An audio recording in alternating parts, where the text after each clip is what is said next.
रामकृष्ण हरी मंडळींनो, माऊली कीर्तन सोहळा महाराष्ट्रातील सर्वात लोकप्रिय असलेले एकमेव चॅनल सप्ताह कीर्तन, भागवत कथा, हरिजागर व लाईव्ह कार्यक्रमाकरिता अवश्य संपर्क करा। माऊली चोपडे व देवा पाटील।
सुख झाले ओ सासरी हा विठ्ठल हा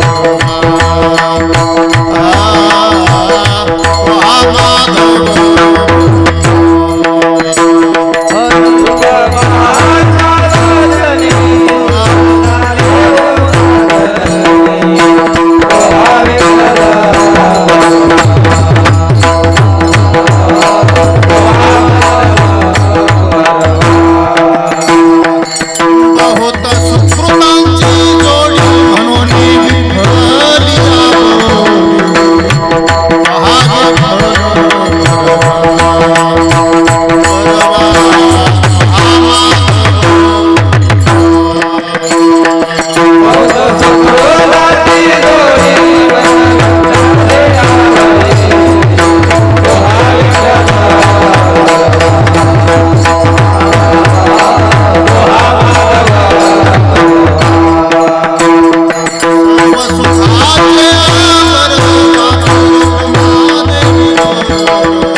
चरित्र केले नारायणी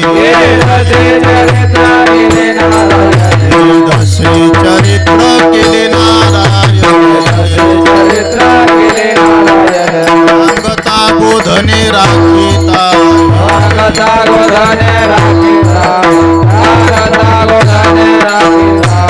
हे सोंग सारिले या रूपे हे सोंग सारिले या रूपे पुढे ही बहुत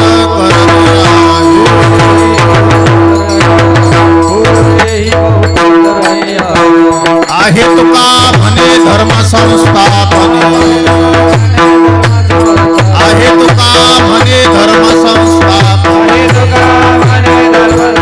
केला नारायणे अवतार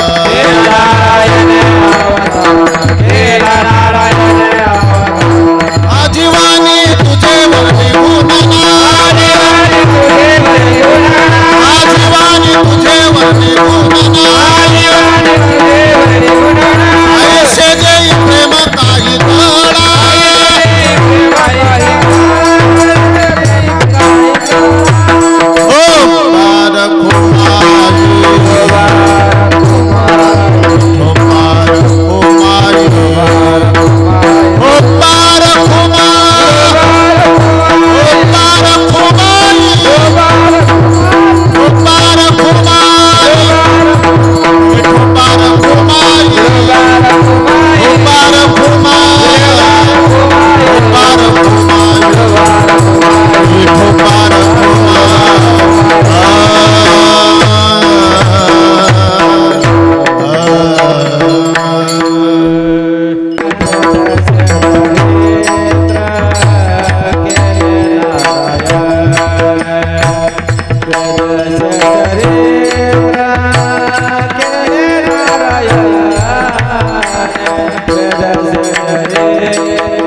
नारायणे रांगता गोधने राखिता हे सोंग सारिले या रूपे अनंते पुढे ही बहुत करणे आहे तुका मने धर्म संस्थापने केला नारायणे अवतार माझी वाणी तुझे वर्णी गुण नाम ऐसे दे प्रेम काही कळा विठ्ठल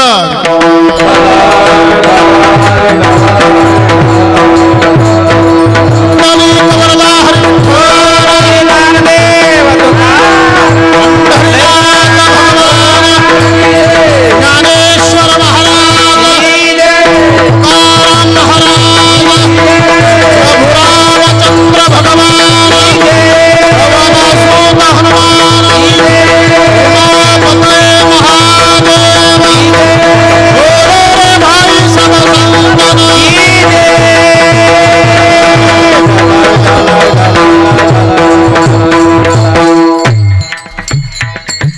पांडुरंगा करो प्रथम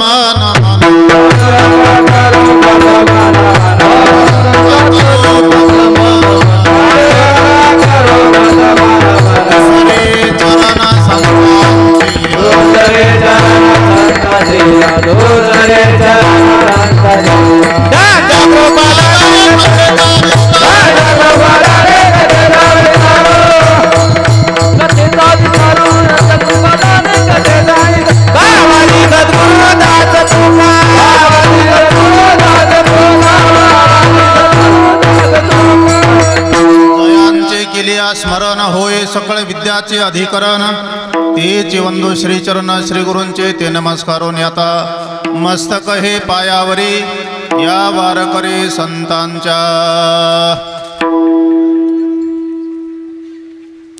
जगद्गुरु श्री संत तुकाराम महाराज यांचा अभंग आहे. बाळ क्रीडा या प्रकरणातील आजचा हा काल्याच्या कीर्तन सेवेकरता अभंग निवडलेला आहे. आपल्या सर्वांना या ठिकाणी ज्ञात आहे श्री क्षेत्र गोकर्णेश्वर संस्थान दाभाडी आणि या निमित्ताने आपला हा 9 दिवसीय कार्यक्रम या ठिकाणी संपन्न होत आहे आणि पूर्णत्वाच्या दिशेने या ठिकाणी वाटचाल करत आहे. येथे अखंड हरिनाम सप्ताह भक्ती रौप्य महोत्सव आणि हे 25वे वर्ष पूर्ण होत आहे. या ठिकाणी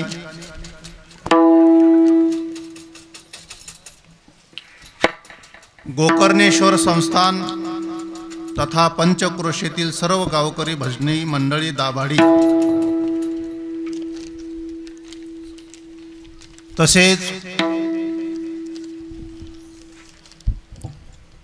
या संस्थांचे जे वर्तमान पीठाधीश्वर आहेत आपल्या सर्वांच्या आदराचे स्थान पूजनीय गुरुवर्य तपस्वी वैराग्य मूर्ती शांतीराम बाबाजी उर्फ भाऊ यांच्या मार्गदर्शनाने हा कार्यक्रम हा यज्ञ या ठिकाणी संपन्न होत आहे. त्याचप्रमाणे संयोजक आदरणीय पूजनीय साध्वी ताई माई महाराज यांचीही या ठिकाणी संयोजनाखाली या ठिकाणी हा कार्यक्रम होतोय. ज्यांची आपण 9 दिवस कथा श्रवण केलेली आहे. 8 दिवस 7 दिवस संगीतमय भागवत कथा भागवताचार्य प्रकाश महाराज शेलवाडीकर यांची सुंदर अशा प्रकारची कथा इथे संपन्न झालेली आहे. आणि आपण सर्व उपस्थित शेतकरी मायबाप गावातील आणि परिसरातील सर्व मंडळी या ठिकाणी गुणीजन मंडळी उपस्थित आहेत.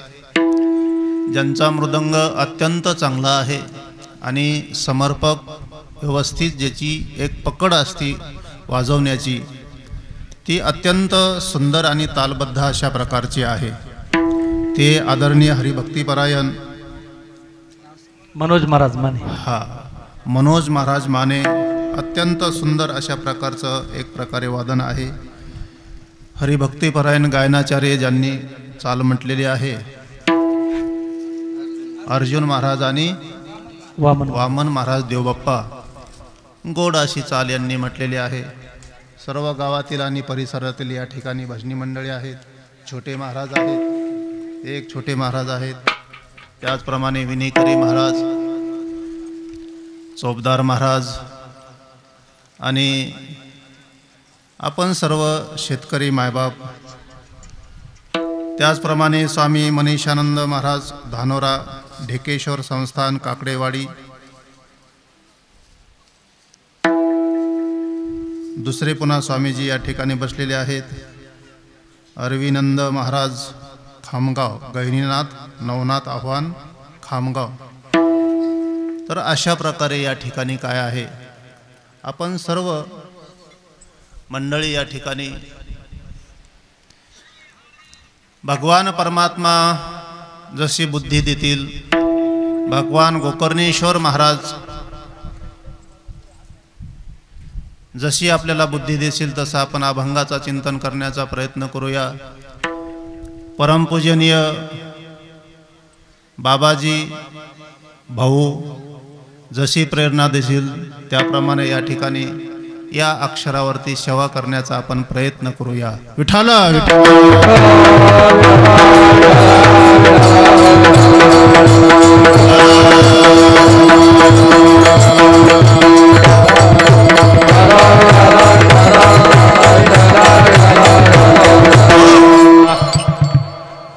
रामनवमी या कार्यक्रमाचं हे एक निमित्त आहे आणि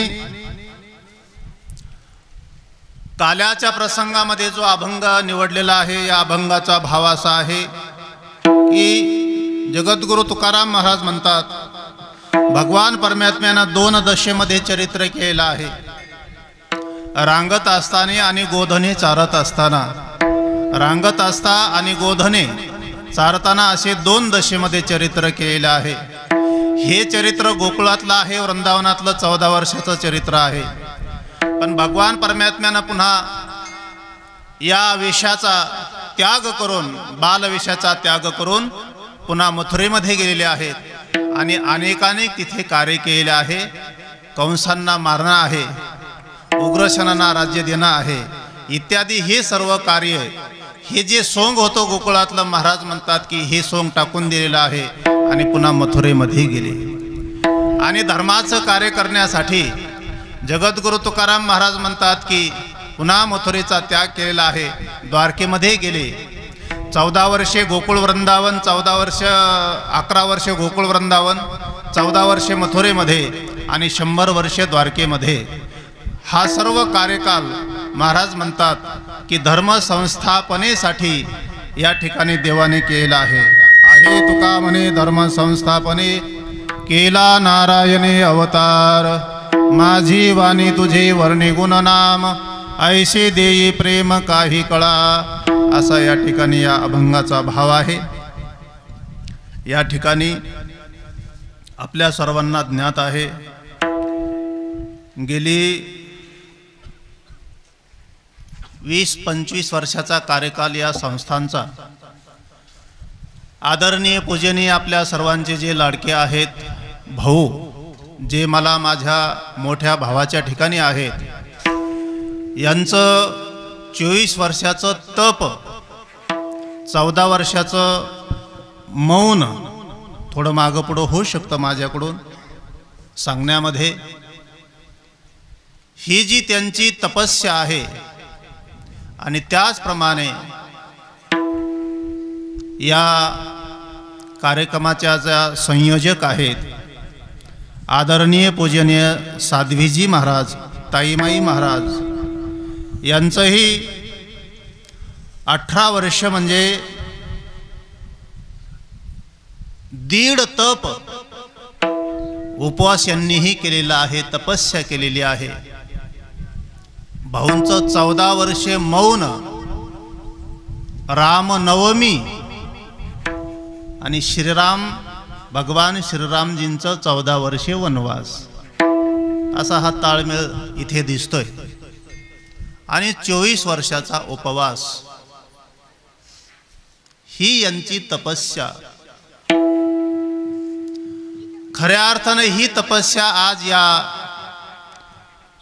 दिसतं जे स्वरूप आहे आजचं हे दृष्टी सुख, हो, आज जरी हे एवढं सुख दिसत आहे, परमार्थातलं सुख आहे, कार्यक्रम आहे, आपल्या सर्वांची गर्दी आहे, तर हे सर्व या तपस्येला लागलेलं फळ आहे.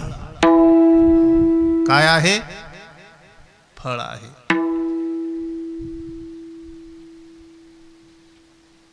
धर्माची संस्थापना. धर्म काय आहे? धर्माचं स्वरूप काय आहे? धर्माचं रक्षण करणारे कोण आहे? धर्माचं स्थापना कोण करणारे आहेत? आणि धर्माचा नाश करणारे कोण आहेत? असा मुद्दा या ठिकाणी आपल्याला मांडायचा आहे.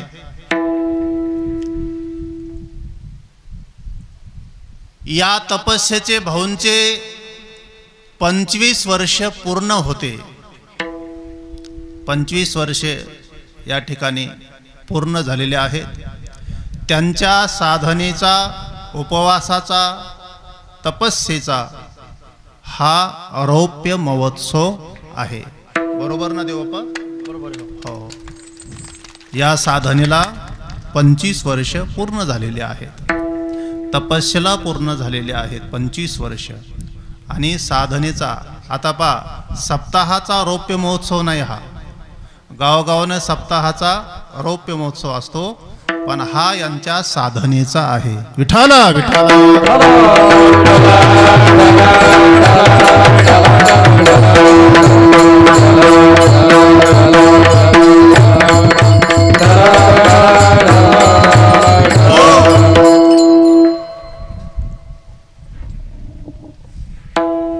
धर्माची स्थापना करण्यासाठी भगवान परमात्मा अवतार घेतात, असा या अभंगाचा स्पष्ट आशय आहे. धर्म म्हणजे काय? धर्मासाठी महापुरुष आणि देवाची आवश्यकता का आहे? धर्माचं स्वरूप काय आहे? धर्माचे अंग काय आहेत? श्रीमद भागवत कथा आपण महाराजांच्या मुखातून श्रवण केली आहे. प्रथम स्कंदामध्ये वर्णन केलं आहे. धर्माचे 4 पग आहेत. तपः शौचम दया सत्यम इति पादा कृते कृताः. तप, शौच, दया आणि सत्य या 4 चरणावरती किंवा हे अभिन्न असे धर्माचे 4 अंग आहेत. मनुस्मृतीमध्ये 10 अंग सांगितलेले आहेत. धृती, क्षमा, इंद्रिय निग्रह, धीर, विद्या, दशकम धर्म लक्षणम असे तिथे 10 अंग धर्माचे सांगितलेले आहेत. धर्म काय आहे? धारणा धर्म इत्याहो. ज्या चैतन्याने, ज्या आत्मतत्वाने सृष्टीला आणि आम्हाला धारण केलेला आहे त्याला धर्म म्हटलेला आहे.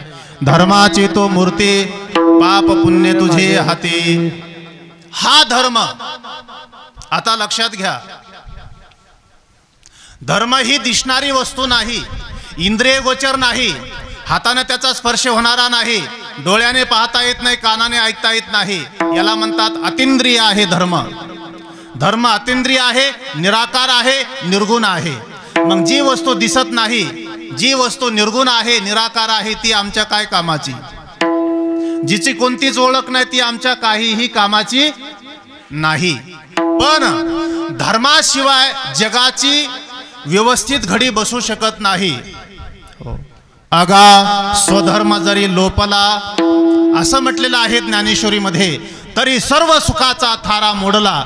जेव्हा जेव्हा जगामध्ये दुःख आहे, क्लेश आहे, त्रास आहे, कष्ट आहेत, तेव्हा तेव्हा धर्माचा लोप झालेला असतो. आणि मग पुन्हा या जगामध्ये धर्माचा, सुखाचं नांदणूक करायची आहे. सुख जर या धर्मात जगामध्ये नांदायचं असेल तर त्यावेळेस मात्र धर्माची आवश्यकता आहे. जेव्हा जेव्हा धर्म आहे तेव्हा तेव्हा सुख आहे, आणि जेव्हा जेव्हा धर्म नाही तेव्हा तेव्हा सुखही नाही. विठ्ठला विठ्ठला.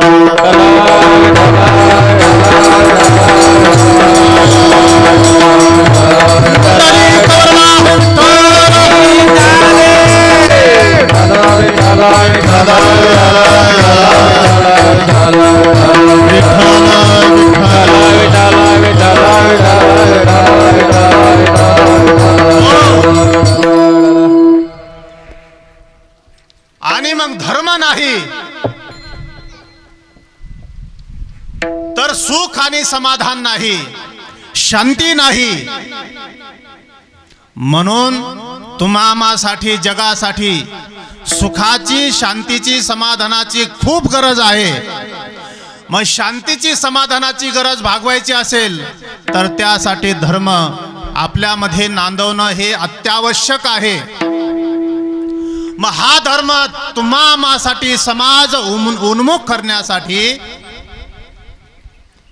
मग या धर्माला सुद्धा माध्यम लागते. माध्यम काय लागते? माध्यम लागते. निराकार वस्तू समाजापर्यंत येण्यासाठी आणि समाजाच्या उपयोगी पडण्यासाठी या निराकार धर्माला साकार किंवा मूर्त असं माध्यम लागते. मग जेव्हा जेव्हा संत आहेत, महात्म्य आहेत, देव आहे, तेव्हा तेव्हा धर्म इथे नांदतो. कारण देवाच्या रूपामध्ये, महात्म्यांच्या रूपामध्ये, संतांच्या रूपामध्ये धर्म त्यांच्या आश्रयानं नांदतो. श्रीमद भागवतामध्ये प्रथम स्कंदामध्ये 6 प्रश्न केले आहेत. या 6 प्रश्नामध्ये शेवटचा प्रश्न 6वा असा केलेला आहे की भगवान श्रीकृष्ण परमात्मा स्वधामाला गेल्यानंतर धर्म कोणाला शरण गेलेला आहे? धर्मः कम शरणम गतः. धर्म कोणाला शरण गेला आहे याचा अर्थच असा आहे की महापुरुषांच्या रूपाने, महापुरुषांच्या आश्रयाने धर्म नांदत असतो. विठ्ठल विठ्ठल.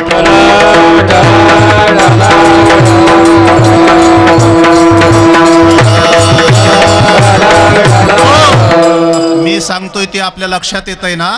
धर्म हा निराकार आहे, पण तो धर्म समाजापर्यंत येण्यासाठी इथे आवश्यकता आहे देवाची, संतांची, महात्म्यांची आवश्यकता आहे. म्हणून पहा, ज्या ज्या वेळेस देव आहे, ज्या ज्या वेळेस महात्म्य आहेत, त्या त्यावेळेस धर्म राहिला. आणि महात्म्य आणि देव इथं जेव्हा जेव्हा निघून गेले तेव्हा तेव्हा धर्माचा लोप झालेला आहे. नष्टो योग नष्ट परंतप. नष्ट या शब्दाचे 2 अर्थ आहेत. नष्ट म्हणजे नाश आणि नष्ट म्हणजे लोप. धर्म हा नित्य आहे, सनातन आहे. धर्माचा नाश नाही, पण धर्माचा लोप होतो. लोप होतो जेव्हा जेव्हा या संसारामध्ये महात्म्य राहणार नाही, देव राहणार नाही, तेव्हा धर्माचा मात्र काय आहे? हो, लोप अशा प्रकारचा होतो. म्हणून धर्म इथे नांदवण्यासाठी देवाची आणि देवा समान देव अवतारी महापुरुषांची, महात्म्यांची गरज पडलेली आहे. आता लक्षपूर्वक ऐका. धर्माचे अंग आपण पाहिले मगाशी. धर्म 4 अंगाने संपन्न आहे. तप, शौच, दया आणि सत्य हे 4 पग धर्माचे आहेत. नाही नाही धर्मच आहे. भगवान शंकराच्या पिंडी समोर, शिवलिंगासमोर नंदी आहे, बैल आहे. किती पाय आहेत? पाय किती? चष्मेवाले आजी, त्या नंदीला पाय किती? 4 आहेत. लक्षात घ्या, हे 4 पाय धर्माचे प्रतीक आहेत. एका पायाचं नाव आहे सत्य, दुसरा आहे तप, सत्य, शौच आणि दया. असे 4 धर्माचे हे अंग आहे. त्या नंदीचे 4 पायाचे हे नाव आहेत. यातला पहिला पाय आहे तप. मला या मुद्द्यावरती यायचं होतं की तप ज्ञानेश्वरीमध्ये गोड अर्थ केला आहे या तपाबद्दल. तैसे प्राणेंद्रिय शरीरा, तैसे स्वरूपाची प्रसरा, लागे प्राणेंद्रिय शरीरा, आटनी करणे जे विरातीची तप. प्राण, इंद्रिय, शरीर याची आटणी करणे. काय करणे? बासुंदी करताना आपण काय करतो? त्या दुधाला काय करतो आपण? काय केलं जातं? आटवतो. हा, आटवतो. आणि आटवतो म्हणजे काय फ्रीजमध्ये ठेवायचं का आटवण्यासाठी? कुठे ठेवायचं? गॅसवरती, अग्नीवरती, आणि अग्नीवरती त्याला आटणी दिल्या जाते.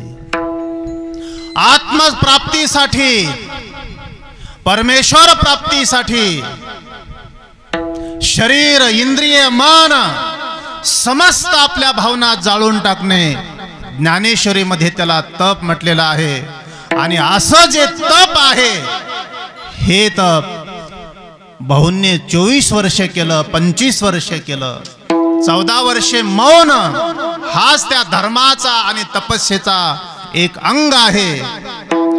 आणि साध्वी ताईमाई महाराज यांनी 18 वर्ष उपवास केला, तप केलं. दैवत दिदल्या विना प्राप्त, तुझे विनहित तुझे विनहित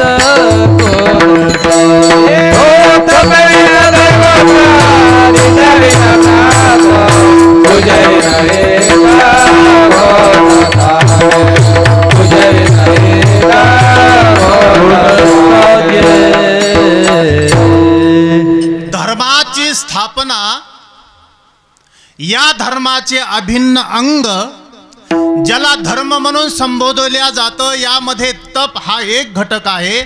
आणि धर्माची स्थापना जेव्हा जेव्हा देव आहे तेव्हा तेव्हा धर्म नांदतोय.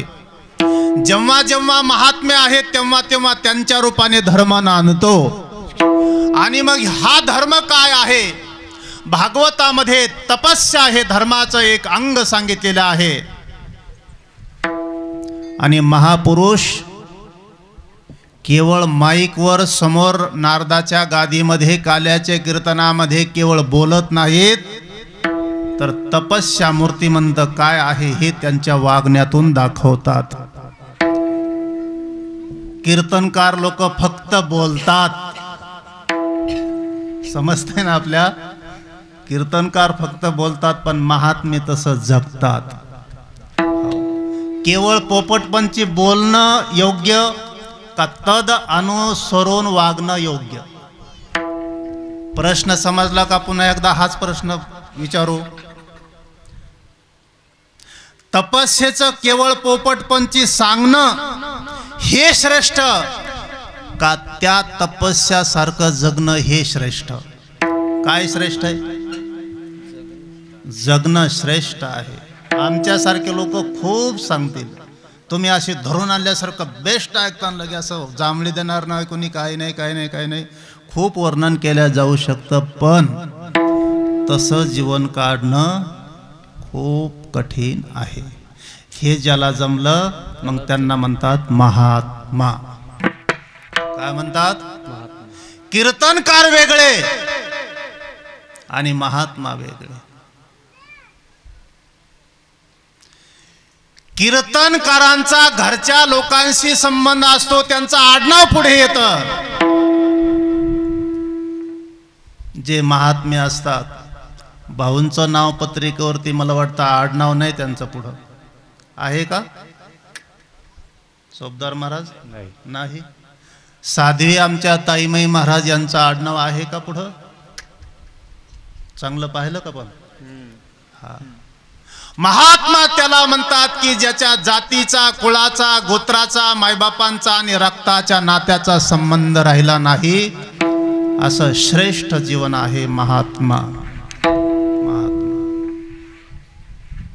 अशी तपस्या यांनी केली. किंबहुना अशा महापुरुषांच्या रूपाने धर्म नांदत असतो. आपल्याला अभंगाकडे अशी प्रस्तावना ठेवत ठेवत यायचं आहे. पूजनीय भाऊंकडे जर आपण पाहिलं, भक्ती आणि प्रेमाची त्यांच्याकडे शांती आहे. नावही त्यांचं तद अनुरूप आहे. महात्म्याकडे भक्ती आणि प्रेमाची शांती असावी आणि वैराग्यानं तापलेलं कडकडीत जीवन असावं. दोन्हीचाही संगम महात्म्याकडे असतोय. हो. वैराग्ये तापला सप्रेमे निवाला, वैराग्य तापला सप्रेमे निवाला, ठेवा जो लाधला शांती सुख, तिची प्रेम मुद्रा गोरक्षा दिदली, तिची प्रेम मुद्रा गोरक्षा दिदली. बोला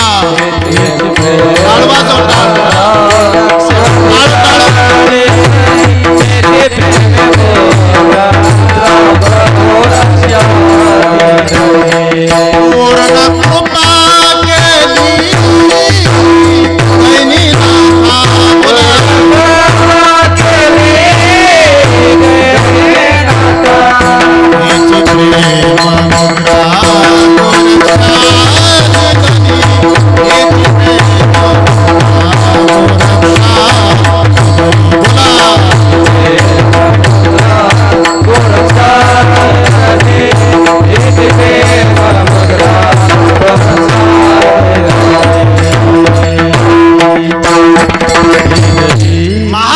जीवन कसं असावं. वैराग्य पुढे काय? वैराग्य काय पुढे? माता मावल्या म्हणतात पुढे आम्हीच बसलेले तुमच्या, असा प्रश्न नाही. वैराग्य तापला तुमच्या लक्षात बी आहे ना काही बोलतो मी तर ते. पुढे काय आहे? पुढे तुम्हीच येत. फक्त चरणातलं काय आहे? वैराग्य तापला. महात्मा कोणाला म्हणावं? वैराग्यानं कडकडीत त्याचं जीवन तापलेलं असावं, तापलेलं असावं. म्हणून बहुतांशी महात्म्याला लोक रागीट म्हणतात. अरे लय रागीट आहे, अरे लय रागीट आहे. पण थोडंसं जवळ गेलं का तर भक्ती आणि प्रेमाची शांती ही त्यांच्याकडे असते. पण काही लोकांचं भाग्य तितकं जवळ जाण्याचं नसतंय. वैराग्यानं तापलेलं हे 14 वर्ष मौन, 24 वर्षे उपवास, तप्त असं जीवन आहे. आदरणीय पूजनीय साध्वीजी ताईमाई महाराज यांचं 1.5 तप, 18 वर्ष आणि वरचे 6 वर्ष, 12 वर्ष आणि 6, 18 वर्ष यांचं, याला म्हणावं वैराग्य तापला. आणि हे पहा, हे महात्म्यासाठी तपस्या सांगितलेली नाही, तपस्या प्रत्येक जीवासाठी सांगितलेली आहे. तपेविन दैवत, प्रत्येक जीवासाठी. एक अर्ध्या मिनिटामध्ये तुम्हाला सांगतो मी. अलीकडे साधन पुष्कळ आहे, पण एक थोडासा मागचा काळ आपण पाहू. 15-20 वर्षापूर्वीचा आपण समय किंवा दिवा देवाजवळ लावतो. 15-20 दिवस, 1, 2, 3 महिने जर झाले तर त्या दिवाला काय येतो? काजळी येते, गंज येतो.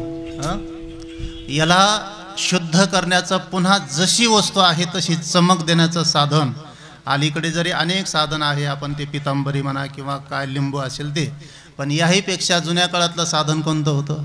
जेव्हा गॅस नव्हते ती समय आपण कुठे टाकायचो? सगळा स्वयंपाक झाल्यानंतर जे विस्तवाचे निखारे चुलीमध्ये राहायचे, आपण ती समय कुठे टाकायचो? जो गंज चढलेला आहे, जे अनावश्यक घटक चढलेले आहेत त्या समयवरती, ते घालवण्यासाठी आणि ती समय पुन्हा जशास तशी शुद्ध करण्यासाठी आपण ती कुठे टाकायचो? आणि चुलीमध्ये का ती फ्रीजची हवा आहे का तिथे? त्या समयला तिथे अग्नी आहे. ती समय एवढी तापल्या जाते. या तपस्येमधून, त्या विस्तवातून ती तिचं मूळ रूप आपलं तिथे प्रगट करते. त्याप्रमाणे तुम्ही आम्ही समस्त जीव परमेश्वराचे अंश आहोत, पण आपण झालो संसाराचे अंश आणि दास. इतका गंज चढलेला आहे आपल्यावर, एवढा गंज चढलेला आहे. मग हा जीवावरती, चित्तावर, हृदयावर, मनावर, अंतःकरणावर चढलेला गंज घालवण्यासाठी तुम्हा आम्हाला प्रत्येकाला तपस्येची गरज, आणि ही तपस्या कशी आहे असे महापुरुष तुम्हा आम्हाला दाखवून देत असतात, दाखवून देत असतात. म्हणून धर्माचं रक्षण देव करतात, धर्माची संस्थापना भगवान परमात्मा करतात.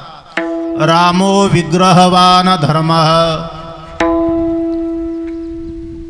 आदर्श जीवनाची आदर्श आचार संहिता म्हणून ज्यांच्याकडे पाहतोय आपण, ते भगवान प्रभू रामचंद्र.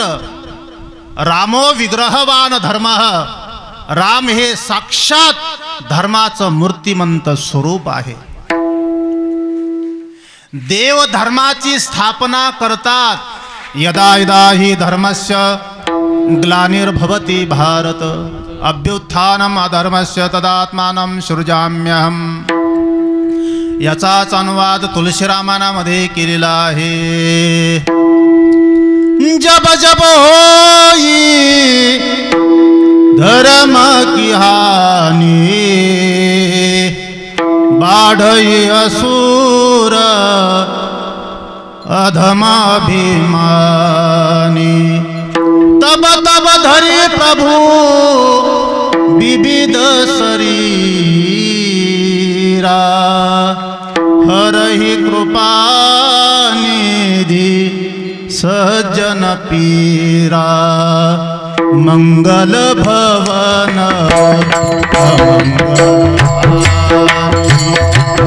मंगल भवन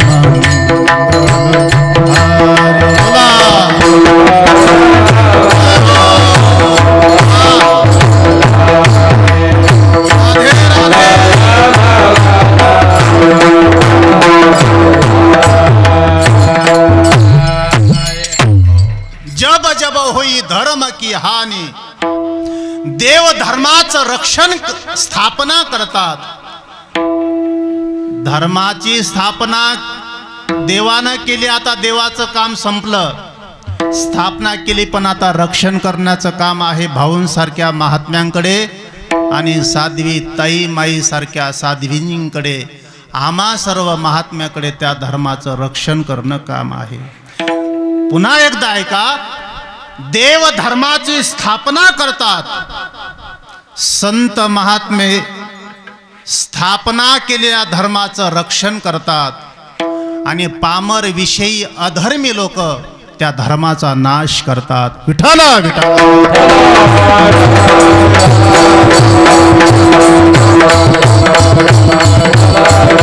देव धर्माची स्थापना करतात. महाराजांनी एका ठिकाणी म्हटलेलं आहे, दुर्जनाचा येणे करोने संहार. दुर्जनाचा येणे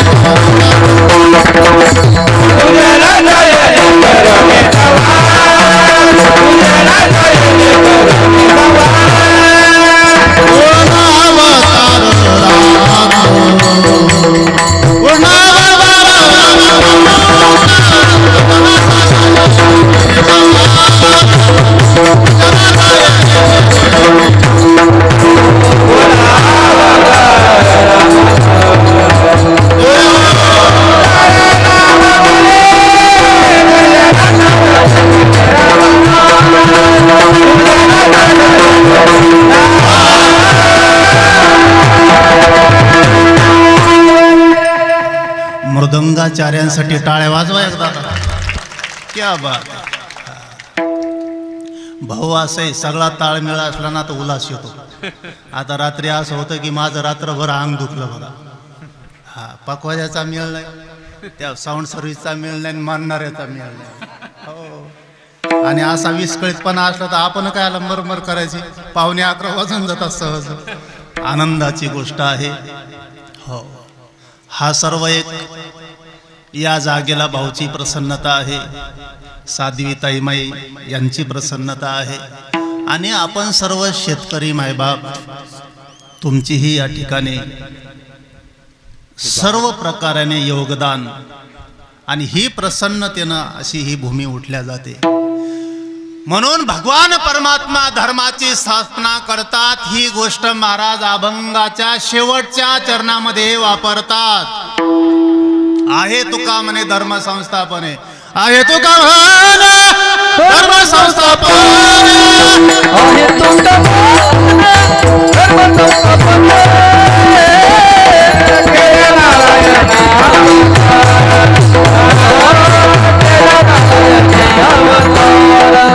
आहे तुका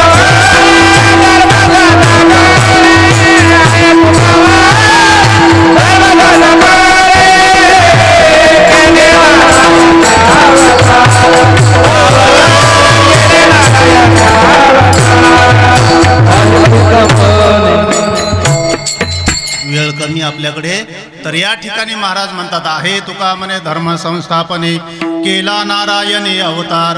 नारायणे इथं भगवान श्रीकृष्णाचं नाव घेतलेलं आहे, नारायणाचं नाव घेतलेलं आहे. नरस्यनम यशस, जो सर्वांच्या आयनमध्ये राहतो, सर्वांच्या जवळ राहतो, हृदयामध्ये राहतो, म्हणून देवाला नारायण नाव पडलेलं आहे. नरस्य आयनम यशस किंवा नरह आयनम यशस, म्हणून नारायण सर्वांच्या हृदयामध्ये राहतात.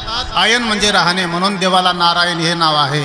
आहे तुका म्हणे धर्म संस्थापने, धर्माची स्थापना करणं. मग या धर्माचे अनेक प्रकारचे अँगल्स आपण यापूर्वी पाहिलेलं आहे. सेवा, परोपकार, दया, प्रेम, आत्मीयता, तपस्या, सत्यता, परोपकार, इंद्रिय निग्रह, हे सर्व धर्माचे अंग आहेत.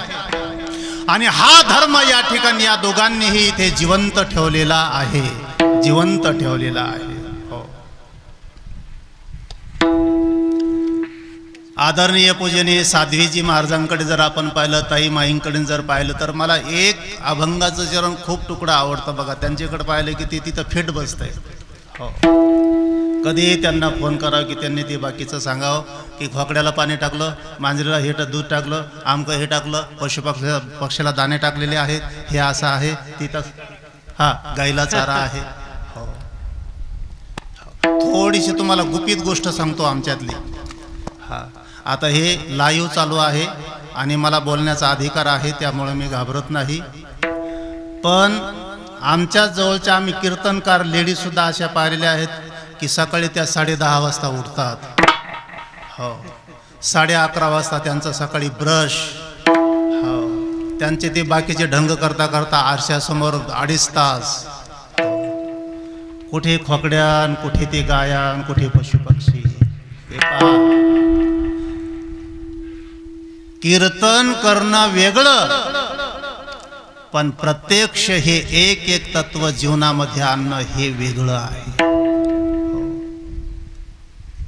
म्हणून मी ताईंना सांगितलं, मला ताई लेडीज हजारो कीर्तनकार तुमच्याहून वळवून टाकल्या तरीही तुमची बरोबरी होणार. हे लाईव्ह आहे, मला बोलण्याचा अधिकार आहे. मी बाल संन्यासी आहे, माझं कोण वाकडं करणार आहे. आम्ही जिवंत ठेवला धर्म, नुसतं कीर्तनात सांगत नाहीत आम्ही. एरी मी सांगतो बी ना अंगात बी विठ्ठल.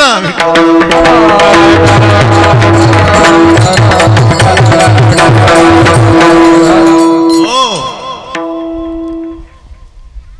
गोड असं प्रमाणे बघा.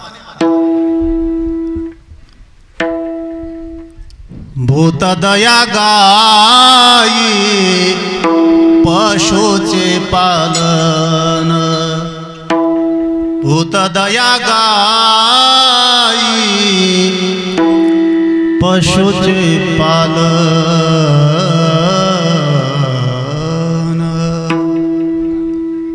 तान्हेल्या जीवन वना माझी, तान्हेल्या जीवन वना माझी. भूत दया गाई पशुचे पालन, पालन. भूत दया गाई पशुचे पालन, तान्हेल्या जीवन वना माझी. आता मग हे सगळं करायचं म्हणजे यासाठी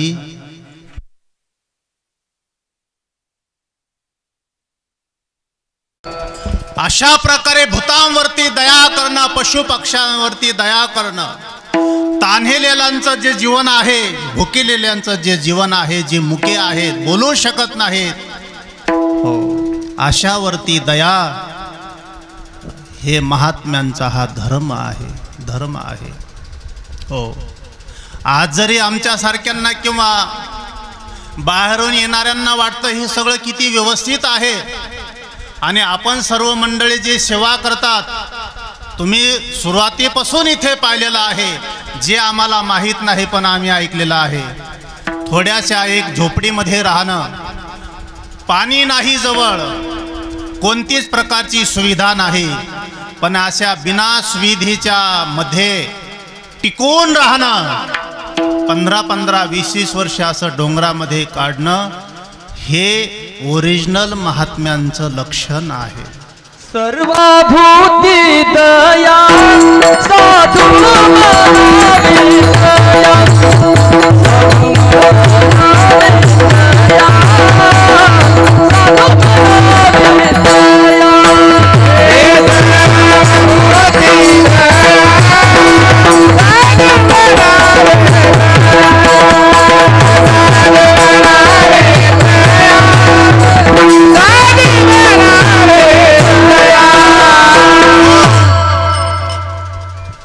कोणत्याच प्रकारची सुविधा तेव्हा नाही. अशा बिना सुविधेमध्ये हे ज्यांनी आयुष्य काढलं, ते दोन मुलं कोणाचे? राहू द्या राहू द्या राहू द्या, वेळ नाही आपल्याला, तिकडे पाहू नका. हा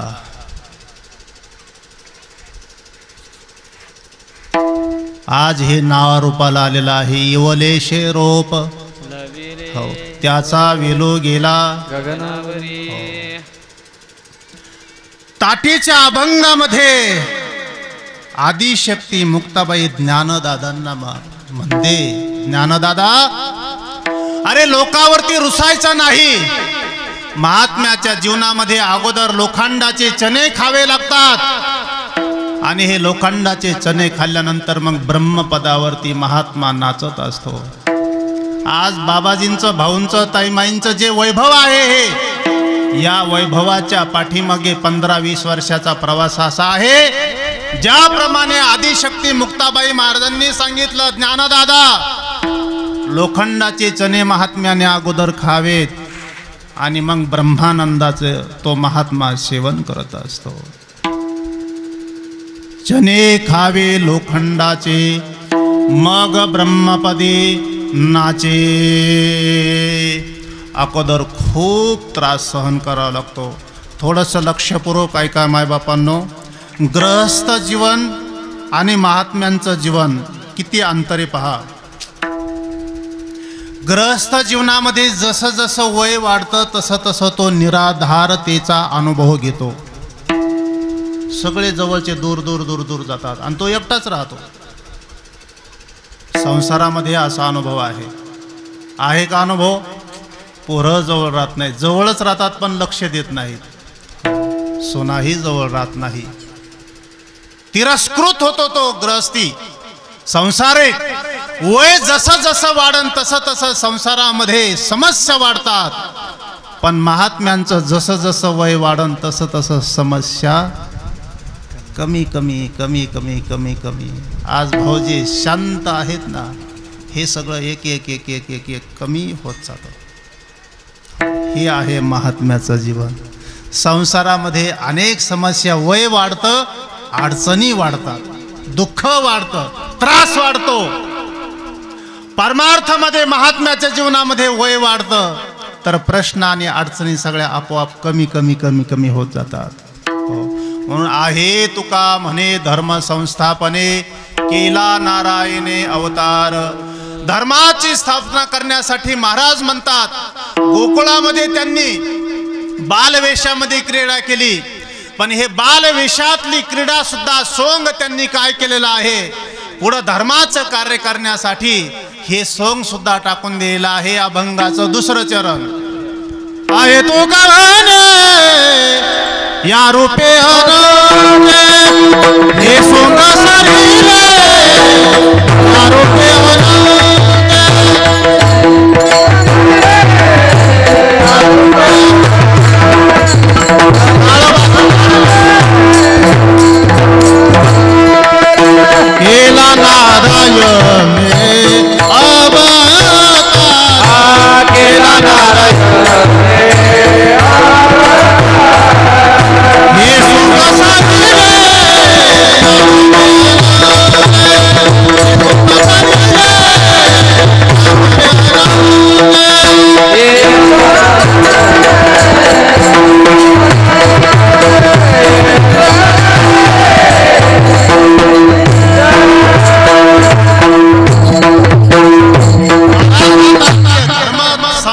संस्थापनेसाठी महाराज म्हणतात की हे सोंग सारिले, गोकुळातलं सोंग त्यांनी बाजूला टाकलेलं आहे.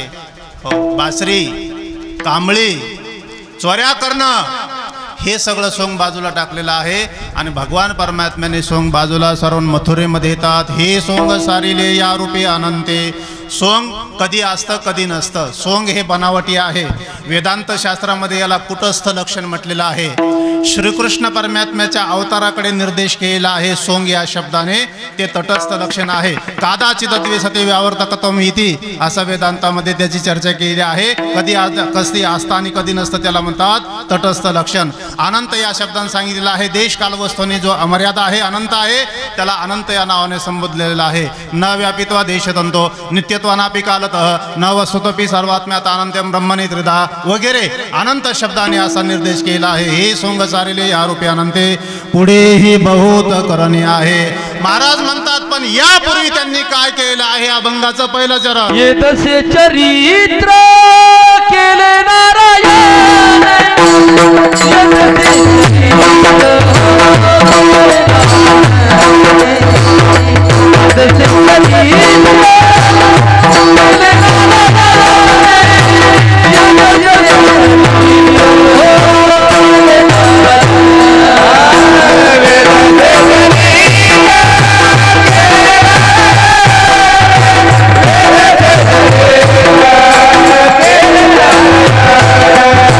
With the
असेल तर इकडे तिकडे आजूबाजूला आपल्या हातामध्ये घ्या.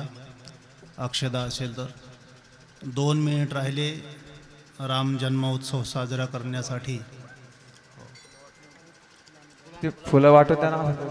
फुलं द्या, खुश करून द्या. हे खाली आहेत ना फुलं, हे यातले. अखंड हरिनाम सप्ताह इथे संपन्न होत आहे.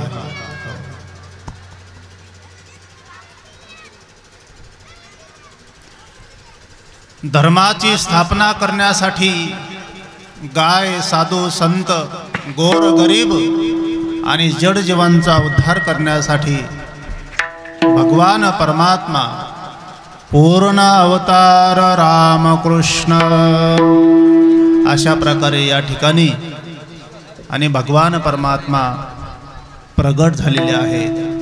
एकदा आपण जय जयकार करायचा आहे आणि जय जयकार करून या प्रतिमेच्या दिशेनं, फोटोच्या दिशेनं आणि फुलं टाकायचे आहेत. सर्वांनी मोठ्यानं जय जयकार करायचा आहे. प्रभू राम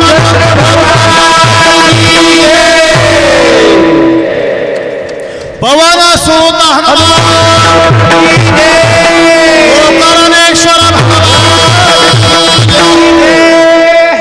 विठ्ठल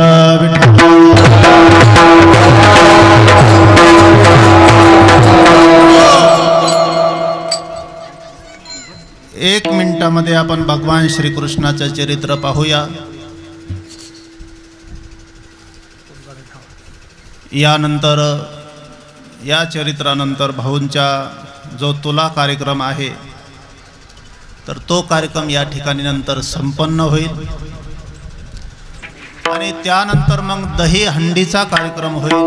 दही हंडीनंतर सर्वांचं स्वागत शब्द सुमनांनी हा कार्यक्रम या ठिकाणी होईल आणि नंतर मला वाटतं नंतर दही हंडी फोडून मग आरती आणि महाप्रसाद. तर भगवान श्रीकृष्णाचं चरित्र काल्याच्या कीर्तनामध्ये आपण सर्वांना ज्ञात आहे. एका ठिकाणी म्हटलेलं आहे पा, एका श्लोकामध्ये पूर्ण वर्णन आलेलं आहे. आदो देवकी देव गर्भजननम गोपी गृहे वर्धनम माया पूतना जीवितापहरणम गोवर्धनोद्धारणम कंसच्छेदन कौरवादि हननम कुंती सुता पालनम यतद् भागवतं पुराण कथितं श्रीकृष्ण लीलामृतम. भगवान परमात्मा वसुदेव आणि देवकी यांच्या उदरी आठव्याच्या रूपाने येतात आणि मी आल्यानंतर म्हणतात की मला इथे ठेवू नका. वसुदेवानं टोपलीमध्ये घेतलेला आहे, गोकुळामध्ये आले, तिथे जी मुलगी जन्माला आली ती मुलगी वापिस आली, हातातून निसटलेली आहे, आकाशवाणी पुन्हा झालेली आहे, मला कशाला मारतो, तुझा मृत्यू सुरक्षित ठिकाणी पोहोचलेला आहे. इकडे भगवान श्रीकृष्णाच्या जन्माचा उत्सव साजरा केला आहे. नंतर भगवान परमात्मा रांगू लागलेले आहेत, चालू लागलेले आहेत, नंतर फड्या करू लागलेले आहेत. फड्या केल्यानंतर म्हटले मग देवा आम्हाला पोटभर मिळत नाही, मग चौरे विद्याप्रसारण नावाचं मंडळ स्थापन केलं आहे. व यशोदा म्हटले बाबा तुझं खूप घराणे येऊ राहिलेले आहेत, आता तू इथे दाभाडीमध्ये राहायचं, गोकुळामध्ये राहायचं. गोधने गोधने सारा बया जातो सारंग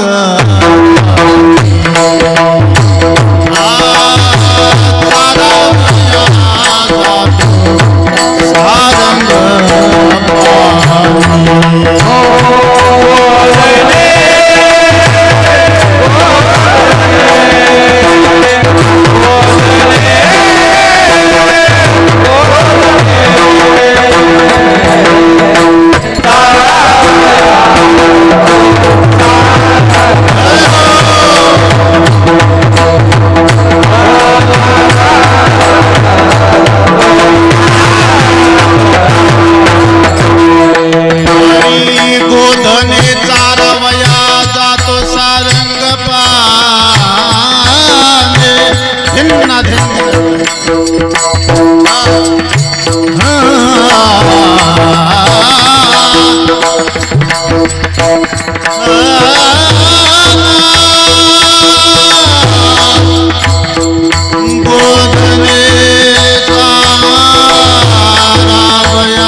सारंग पाणी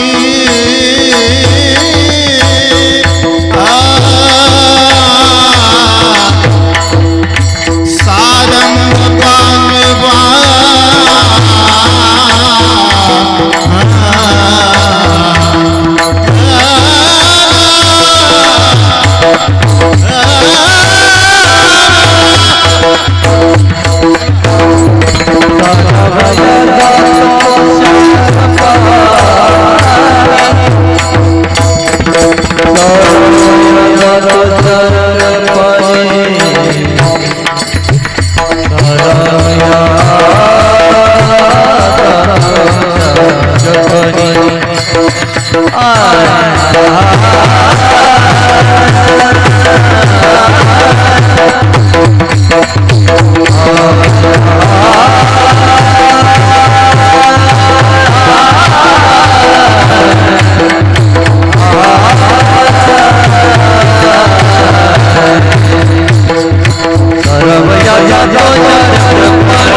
गोधनी चारावया जातो सारंग पाणी।